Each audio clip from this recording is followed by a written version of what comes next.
Do you see your calling? Let's look at Romans 1 verse 1. Romans 1 says, Paul, a bondservant of Jesus Christ, called to be an apostle and set apart for the gospel of God. Do you see your calling? Our calling is not primarily to be holy men and women, but to be proclaimers of the gospel of God. The one all-important thing is that the gospel of God should be recognized by the abiding reality. Reality is not human goodness or holiness or heaven or hell. It is redemption. The need to perceive this is the most vital need of the Christian worker today. As workers, we have to get used to the revelation that redemption is the only reality. Personal holiness is an effect of redemption, not the cause of it.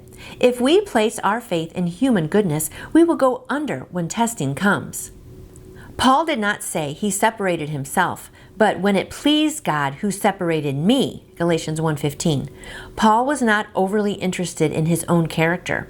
As long as our eyes are focused on our own personal holiness, we will never even get close to the full reality of redemption.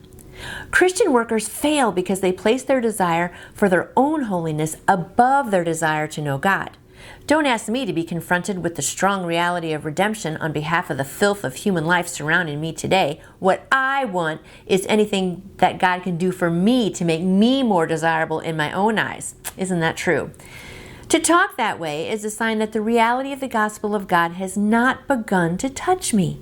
There is no reckless abandon to God in that.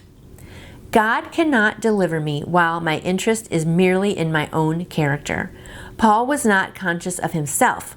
He was recklessly abandoned, totally surrendered, and separated by God for one purpose, to proclaim the gospel of God. See Romans 9, verse 3. Well, let's look up Romans 9, verse 3, shouldn't we?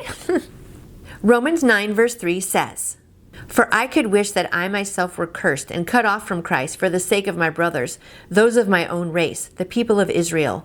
Theirs is the adoption as sons. So it's important to really see our calling, right? I mean, He has called each one of us to do something. Maybe you work in a daycare, or maybe you're a mom or a dad with little ones, and you just think, what is this all about? How is this my calling? But at this point in time, that's what your calling is, to take care of those little ones and to teach them about Jesus. And maybe you're old and you're thinking, do I have anything left in life? But you do. You have maybe children or grandchildren, or even if you're older and you go to church, you can kind of be the grandma of the church and be helping little ones to learn about Him. So in every stage of life, we have a different calling, and our calling kind of changes. Mine changes. I used to be a single person, and I would reach out and, kind of in the singles area. And then I got married, and then we had little ones, and now they're older, and now they're gone. And so, your life just kind of keeps changing. So it's important to always realize, what is my calling? What is God asking me to do? And then just get out there and do it, my friend. It's exciting to do. So I hope today you focus on your calling, because you are called and set apart. As Christians, we are set apart from the world of what they're all doing over here, but we're doing something special over here. So join me doing something special. Get going with your calling, and I will see you back here tomorrow. You can order your own copy of the My Utmost for His Highest devotional book by going to utmost.org.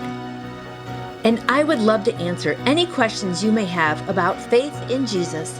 Just email me through my website, nancyjoytoyou.com. And I hope you go out and shine for Him today. See you tomorrow.